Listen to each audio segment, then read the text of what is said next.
کاٹھیاواڑ کے علاقے میں ایک باپ نے، ان کے پاس پیسہ بہت تھا، تو سوچا کہ میں میری موجودگی میں میرے بچوں کو کچھ دے دیتا ہوں تاکہ بچوں کو راحت مل جائے، آرام ہو جائے۔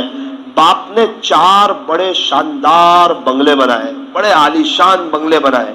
4 بیٹے تھے، کہا کہ بچوں نے بھی کہا کہ ابو آپ کی موجودگی میں کچھ وراثت تقسیم کر دو، کچھ جائیداد ہمیں دے دو۔ ابو نے کہا چلو کوئی بات نہیں، امی کا شاید انتقال ہو گیا تھا، کہا چلو بیٹا کوئی بات نہیں، تمہارے باپ نے سب کچھ جمع تمہارے لیے کیا تھا، اگر تم خوش رہو گے تو میں خوش رہوں گا، اگر تمہیں تکلیف ہوگی تو مجھے تکلیف ہوگی۔ باپ نے اپنے بچوں کو بلایا، ابھی تک تو سب ابا کے ساتھ کھانے بیٹھتے، ایک ساتھ بیٹھتے، پوری فیملی ایک ساتھ رہتی تھی، ایک ہی جگہ پر سب کے مکانات تھے، سب کے فلیٹ تھے۔ ابا کو رحم آیا، کئی کروڑوں کے بڑے شاندار فلیٹ چاروں بھائیوں کو ایک ایک دے دیے۔ ٹھیک ہے آپ چاروں بھائی یہاں رہو۔ چاروں بھائی آپس میں بیٹھ گئے، یار ابھی تک تو اپنے ابو کے ساتھ رہتے تھے نا، اب ابو کہاں رہے، ابا کہاں رہیں گے، تیرے بنگلے میں، میرے بنگلے میں، اس کے بنگلے میں یا اس کے بنگلے میں؟ اللہ اکبر کبیرہ، چاروں میں سے ایک یوں نہیں کہتا ہے کہ ابو میرے ساتھ رہیں گے، ایک یہ کہنے کے لیے تیار نہیں۔ چاروں بھائی نے مشورہ کیا، ایک کام کرتے ہیں، ابو ہر ایک گھر میں ایک ایک ہفتہ رہیں گے۔ بولے بہت اچھا، چلو کوئی بات نہیں۔ ابا کو کہا ابا اگر آپ کو برا نہ لگے تو ایک بات عرض کرنی تھی۔ کہنا نا میرے بچوں، تمہارے لیے تو سب تمہارے ابو نے محنت کی تھی، کیا بات کہنا چاہتے ہو؟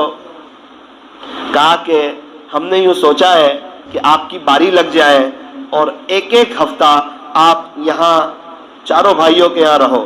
کہنا نا بیٹا مجھے تو کوئی پرابلم نہیں ہے۔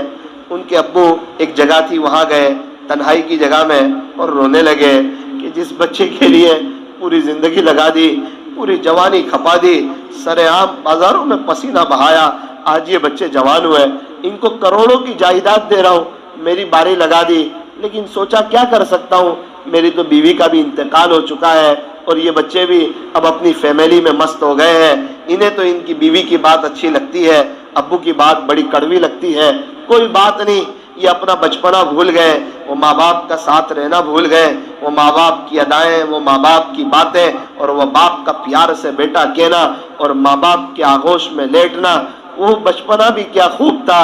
کہیں بھی سوتے تھے آنکھ بستر پر کھولتی تھی، کہیں بھی سوتے تھے آنکھ بستر پر کھولتی تھی، ماں اٹھا کر کے ہمیں بستر پر رکھ دیتی تھی۔ ابو نے کہا ٹھیک ہے بیٹا، میں ایک ایک ہفتہ سب کے یہاں رہوں گا۔ باری طے ہو گئی کہ پیر کے دن صبح میں دوسرے بیٹے کے یہاں آپ کو چلے جانا ہے، ایک ہفتہ پیر سے لے کے اتوار تک ایک بیٹے کے یہاں رہنا۔ ابو نے کہا ٹھیک ہے۔ کہا کہ ابو ایک کام کرنا، آپ ہے نا جس کے یہاں باری ہو اسی کے یہاں آپ کا کھانا بھی ہو جائے، تاکہ دوسرے 3 بھائیوں کو 3 ہفتے کے لیے آرام مل جائے۔ جب باپ نے یہ جملہ سنا دل اور تھوڑا سا ٹوٹ گیا، لیکن کیا کرتا بیچارہ۔ کہا کوئی بات نہیں بچوں، تم جس طرح کہو گے میں رہنے کے لیے تیار ہوں۔ پہلا ہفتہ آیا، ایک گھر میں ابو چلے گئے، دوسرے ہفتے دوسرے گھر میں چلے گئے، تیسرے ہفتے اب ذرا سننا، تیسرے ہفتے تیسرے گھر میں چلے گئے، چوتھا ہفتہ آیا، پیر کا دن آیا، اللہ اکبر کبیرہ۔ اصل میں ان کے ابو بھول گئے کہ آج چوتھے بیٹے کی باری ہے، یاد نہ رہا پیر کے دن، تو عمر بھی ہو چکی تھی، غلطی سے صبح صبح ناشتے کے لیے تیسرے بیٹے کے یہاں ہی چلے گئے۔ ہفتہ پورا ہو گیا، تیسرے بیٹے کے یہاں چلے گئے، دروازے کو دستک دی تو پوتے نے کہا امی امی دادا آئے، دادا دادا آئے۔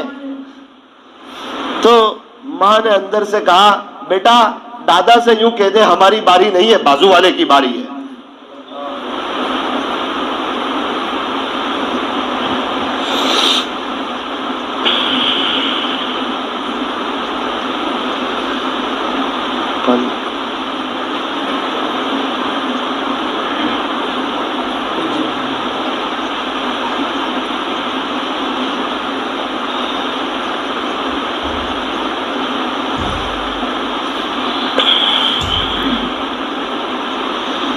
باپ الٹے پیر اتر تو گیا، آنکھ میں آنسو آ گئے، چوتھے بیٹے کے یہاں چلے گئے، ہچکیاں بن گئی، رونے لگے، گھر والے سب جمع ہو گئے. ابو کیا ہوا آپ کو؟ کسی نے کچھ کہہ دیا آپ کو؟ کچھ تکلیف ہو گئی؟ ارے نا نا نا، وہ تو تھوڑا سا بے چینی ہو رہی تھی مجھے، اس لیے رو رہا ہوں. بہت پوچھا گھر والوں نے، پانی پلایا، ابو کو بہت سمجھایا آپ کیوں اتنا روتے ہو، ابو ناشتہ تو کر لو. آج تو میرا ناشتہ بھی نہیں ہوگا. اللہ اکبر کبیرہ، میں تو حیرت میں رہ گیا. وہ باپ ہی تھا جس کا دل اتنا بڑا تھا، گھر والوں کو بتایا تک نہیں کہ بازو والے نے اس طرح اتار دیا، اس لیے رو رہا ہوں. اللہ اکبر، ایسا پیار، ایسی شفقت ہم کہاں سے لائیں گے؟ اللہ تعالیٰ ہمارے بیٹھنے کو، جمع ہونے کو قبول فرمائے. جس کے ماں باپ دنیا سے چلے گئے ہو ان سے گزارش ہے ایصال ثواب کرتے رہے. ہر نماز کے بعد 3 مرتبہ قل هو اللہ احد پڑھ کے اپنے ماں باپ کو ثواب پہنچا دو، وہ خوش ہو جائیں گے انشاءاللہ. جن کے ماں باپ موجود ہیں ان سے گزارش ہے وہ ان کی خدمت کریں، ان کا اکرام کریں، ان کا احترام کریں.